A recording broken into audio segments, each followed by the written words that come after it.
শিশু তিনি কলিকে বললেন, হে কলি, আমি তোমার রাজ্যে প্রবেশ করব। কলি বললেন, আমি তোমার দণ্ড দেব। তিনি বললেন, মাথা পেতে নেব।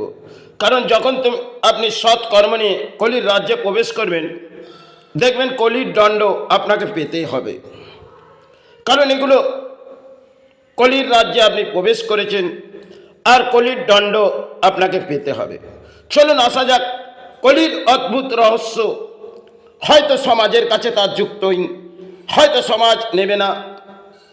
কারণ কলিতে যখন আপনি জন্মগ্রহণ করেছেন, তাহলে আপনাকে ঈশ্বর আপনাকে পাঠিয়েছে সৎ কর্মের জন্যে। তাহলে আপনাকে কিছু অর্থ সঞ্চয় করে আর কিছু অর্থ নিয়ে এই সমাজে যেতে হবে। কারণ কলির অদ্ভুত খেলা, সেটা আপনাকে পেতেই হবে এই ভূমির মাঝে। তাই এটা হয়তো সে ব্যাখ্যাটা আমি ভারতবর্ষের মাঝে রাখছি।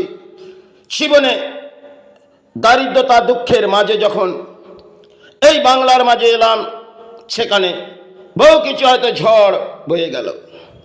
কারণ আপনি যে সৎ কর্ম নিয়ে এই সমাজে যাবেন, তারা আপনার কাছ থেকে ভিক্ষা নেবে। চলুন আসা যাক, যে সমস্ত অসৎ কর্মের ব্যক্তি, তারা মনে করে আমরা এই কর্ম করে বহু সাহারা পাচ্ছি, কিন্তু একটা সৎ কর্মের মানুষ সে সমাজে ঠকতে এসেছে, আর সে আপনাদের দান দিতে এসেছে। সে দান আপনারা গ্রহণ করবেন, কিন্তু সে দান আপনারা গ্রহণ করছেন, আর সে দান উনি দিয়ে যাচ্ছেন। কিন্তু যিনি দান দিচ্ছেন, তিনি অত্যন্ত পারিশ্রমিক আর করে আপনাদের এই সমাজকে দান দিচ্ছেন। কারণ যখন আপনি বহু কর্ম করছেন, বিফল হাঁটছেন, কারণ এই সমাজের বড় বড় অর্থনীতিবিদ, তারা আপনার অর্থের আশায় বসে আছে। কারণ আপনি সৎ কর্ম নিয়ে কিছু সঞ্চয় করছেন, আর সেই অসৎ কর্মের ব্যক্তিগুলো আপনার অর্থ নিচ্ছেন। এটাই কলির অদ্ভুত খেলা। আর কলিতে আপনি সৎকর্ম নিয়ে কলির রাজ্যে প্রবেশ করেছেন, তাহলে কলির আপনাকে দণ্ড ভোগ করতে হবে। তাই এই সমাজে যখন আমি বাংলার মাঝে এলাম, তখন বহু দরজায় দরজায় হয়তো গেছি। কারণ প্রাণী বেঁচে থাকার জন্য কর্ম, সাথে ধর্ম। আর যে সমস্ত মানব জাতির কাছে গেছি, সে আমাদের হিন্দু সমাজের হোক আর মুসলিম সম্প্রদায় হোক, তাদের কাছে কিছু অর্থ নিয়ে, মানে অর্থ না লাগে, অর্থ সঞ্চয় হয় না, আর সেখানে অর্থ আপনাকে পারিশ্রমিক করে তাদের কাছে যেতে হবে। আর যখনই আপনি তাদেরকে আত্মবিশ্বাস করবেন, তারা আপনার ওই আত্মবিশ্বাস মনে হয় ধ্বংসের পথে এগিয়ে যাবে। কারণ আপনি তাকে আত্মবিশ্বাস করে সে অর্থটি দিয়ে কিছু আপনি তার জায়গা থেকে নিয়ে এলেন। কারণ তার হয়তো আপনি মূল্যবৃদ্ধি বুঝতে পারছেন না, কিন্তু তিনি জেনে শুনে আপনার কাছ থেকে অর্থ কাটছে। তিনি জানেন যে এর মূল্য 10 টাকা, কিন্তু আপনার কাছ থেকে নিচ্ছে 20 টাকা। তাহলে আপনার দান তিনি গ্রহণ করছে, আর আপনি তাকে দিচ্ছেন। তাই এই করে মানুষ্য জন্মে তার দুর্ভোগ আসবে, আর সেই দুর্ভোগ এই সমাজ দেবে। চলুন সারা দেখবেন অর্থ লুটছে এই সমাজ থেকে। দেখবেন একটা টাইম এমন এমন ঝড় বয়ে আসবে, তারা পরিণাম জানে না। কারণ যখন মহারাষ্ট্রের বুকে ছিলাম, তখনও বহু দান দিয়েছি। আর বাংলার মাঝে যখন এলাম 2003-এর পর, সেখানে বহু দান হয়তো এই বাংলার মাঝে দিলাম। কিন্তু এটা কলির খেলা। চলুন আসা যাক সে সমস্ত মানুষগুলো কিভাবে দান গ্রহণ করেছে, আর সে দান কিভাবে রেখেছে। কারণ যখন আমি শুরু বাংলার মাঝে এলাম, কারণ কর্ম করতে হবে, হয়তো কিছু অর্থ নিয়ে এসছি, তাই দুয়ারে দুয়ারে যাচ্ছি, কিন্তু তারা অর্থ লুটছে। তাই একটি বড় ব্যবসায়ীকে দেখলাম, তাকে আত্মবিশ্বাস করলাম, মা তারাকে আবির্ভাব করে রেখেছে, তার কর্মস্থানে।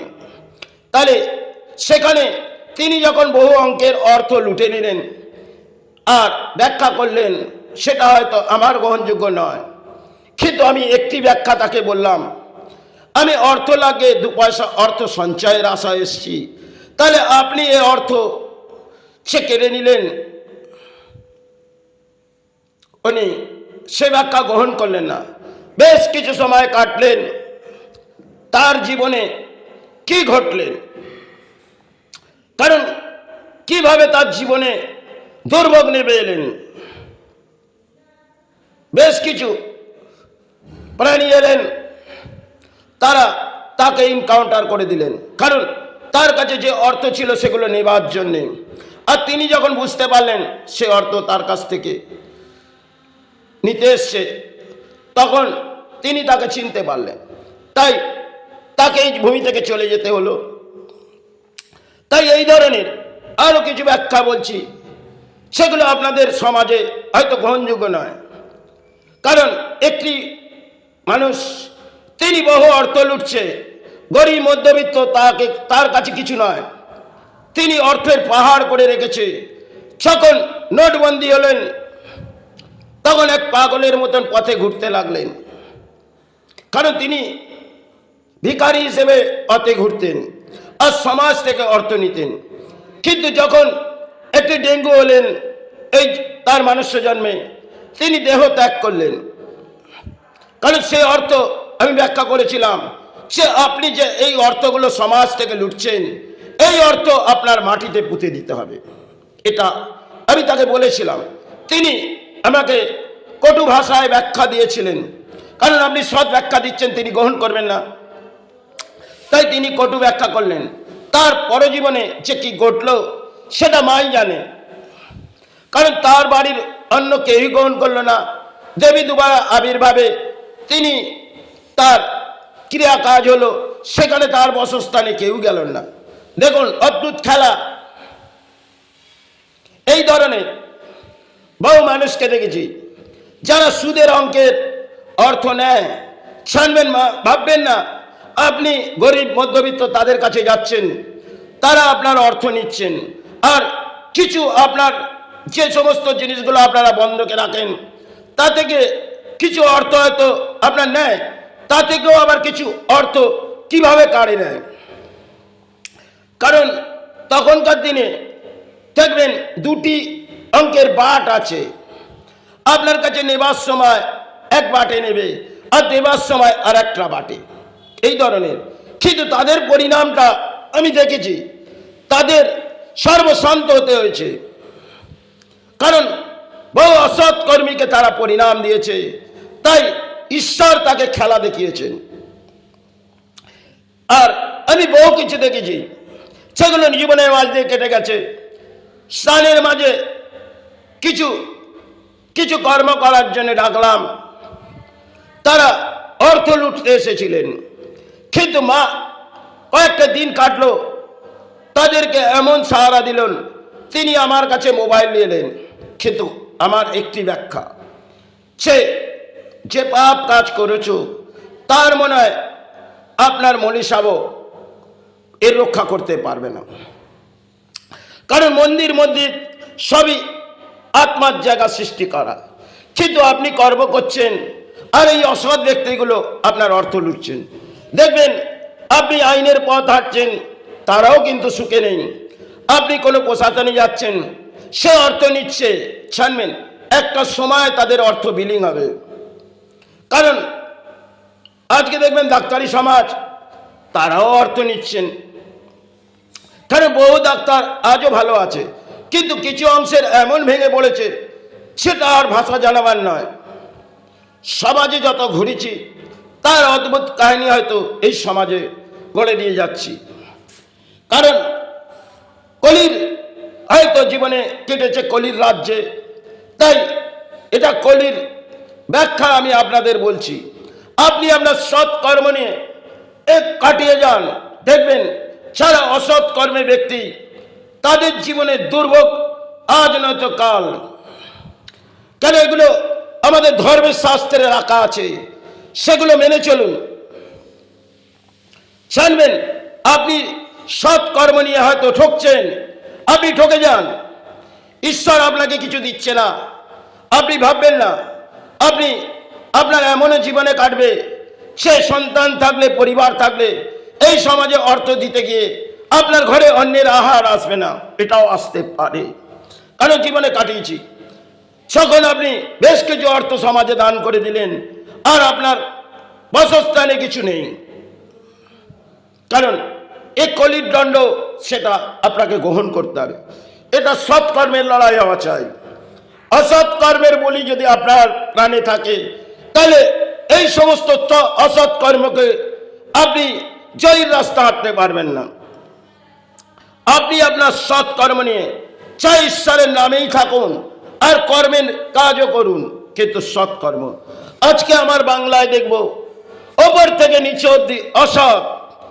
আজকে রাজ্যের রাজা থেকে কেউ বাকি নেই, কারণ সমাজ লোটো এই ধরনের বাংলা। তাহলে এই বাংলায় একটা সময় দারিদ্রতা দুঃখের মাঝে বহু প্রাণী কাটিয়ে গেছেন। কারণ আমি যদি পুরনো ইতিহাস দেখি, তারা এই অর্থের লোভ লালসায় ছিল না। আজকে বাংলার মাঝে আর ভারতবর্ষের মাঝে যেন ভেঙে পড়েছে মানব জাতি, সে অর্থের সাহারা। আরে অর্থ একটি কাগজ, যার ভিত্তিহীন প্রাণে বেঁচে থাকা, যার ভিত্তিহীন কিছু সঞ্চয় সম্পত্তি এবং কিছু সোনা চাঁদি, এ সমস্ত জিনিস, কিন্তু এতে কোনো সুখের ছায়া বাঁধে না। কারণ যদি সৎ কর্ম নিয়ে আপনি অর্থ সঞ্চয় করেন, দেখবেন এক পুরুষ কেন, সে অর্থ হয়তো আপনার সেবার মাঝে কাজে লাগছে, কিন্তু সে অর্থ ঈশ্বর গ্রহণ করবেন, আর অসৎ কর্মের অর্থ ঈশ্বর গ্রহণ করে না। হয়তো আমি পাগলের মতন আপনাদের ব্যাখ্যা দিচ্ছি। জানবেন অতি দারিদ্রতা দুঃখের মাঝে আমি মানুষের জন্ম কাটিয়েছি, তাতে হয়তো বহু ঝড় বয়ে গেছে, এমনও সময় গেছে মৃত্যুর পথে ঢলে পড়েছিলাম বারংবার, তবু আমি শেষ লড়াই আপনাদের জন্য চালিয়ে। আপনারা সৎকর্ম নিয়ে এই মানুষ্য জন্ম বেঁচে থাকুন, তাতে হয়তো ঝড় বয়ে আসবে কিন্তু সিনি রুখবে। একটা জিনিস জানবেন, মহাপ্রভু তিনি কিন্তু গীতায় কিছু ব্যাখ্যাতে তিনি দিয়ে গেছেন গীতায়।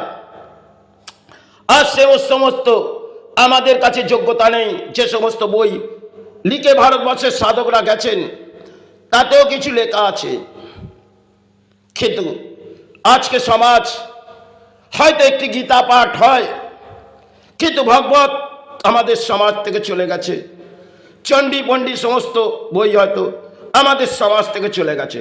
আমি হয়তো মূর্খ মানুষ, আমি বই দেখে কোনো করছি না, আমার আত্মমৃত্যুর মাঝে লাগছে, তাই আমি আপনাদের জানাচ্ছি। এটা আপনারা পারলে একে অপরকে শেয়ার করতে পারেন, কারণ যা কিছু ছেড়ে দিয়ে যাচ্ছি এটা আজ আছে কাল নাও থাকতে পারে।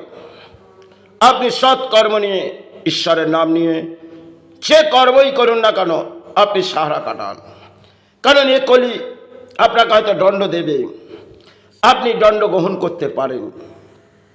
চারিক কর্ম আপনার সৎ হওয়া চাই। যাই হোক, এখানে আমায় শেষ করতে হবে, কারণ বহু অসৎ ব্যক্তিকে দান দিয়েছি, তাতে হয়তো পরিণাম জীবনে এসে এসেছে। পথে বসেছি সেখানেও, কারণ যখন অর্থ আসছে না তখন একটি অর্থনীতিবিদের কাছে গেলাম, তিনি যে সমস্ত ধূপবাতি নিয়ে বসতাম তার অর্থ কেড়ে নিলে। এই ধরনের, কারণ এই ধরনের জীবনে বহু কিছু ঘটেছে, তাই আর এর থেকে বেশি কিছু ব্যাখ্যা দিতে চাই না। এবার সেবার আজে আসতে হবে। তাই আপনারা ভালো থাকুন, সুস্থ থাকুন, মাতৃচরণে কামনা করুন, গুরুচরণে কামনা করুন, যে ধর্মের মাঝেই আছেন ধর্মের আশ্রয় কামনা করুন। এটাই জানবেন কলির মাঝে এসেছেন, সৎকর্ম করে যান, অসৎ কর্মের কিন্তু পরিণাম আসবেন না, তাহলে হয়তো ঈশ্বরও আপনাকে দয়া করবে না। কারণ আপনি ঈশ্বর যদি ভক্তি করে থাকেন, আপনি আপনার কর্ম চালিয়ে যান, সফল চাই বিফল লড়াই করুন, প্রাণী হিসেবে এসেছেন লড়াই করুন। এ মানুষ্য জন্মের লড়াই, সে লড়াই করে যান। যাই হোক, আমি সমস্ত গুরুকে প্রণাম জানিয়ে, ঠাকুরকে প্রণাম জানিয়ে মা শারদাকে প্রণাম জানিয়ে, আমার সিংহর গুরুকে প্রণাম জানিয়ে আমি সেবার মাঝে আসব। সকল মানুষ্য জন্মে আমি এসেছি, সকল প্রাণী সাহারা এটা কামনা জানিয়ে আমি সেবায় আসব। যদি পারেন একে অপর শেয়ার করবেন।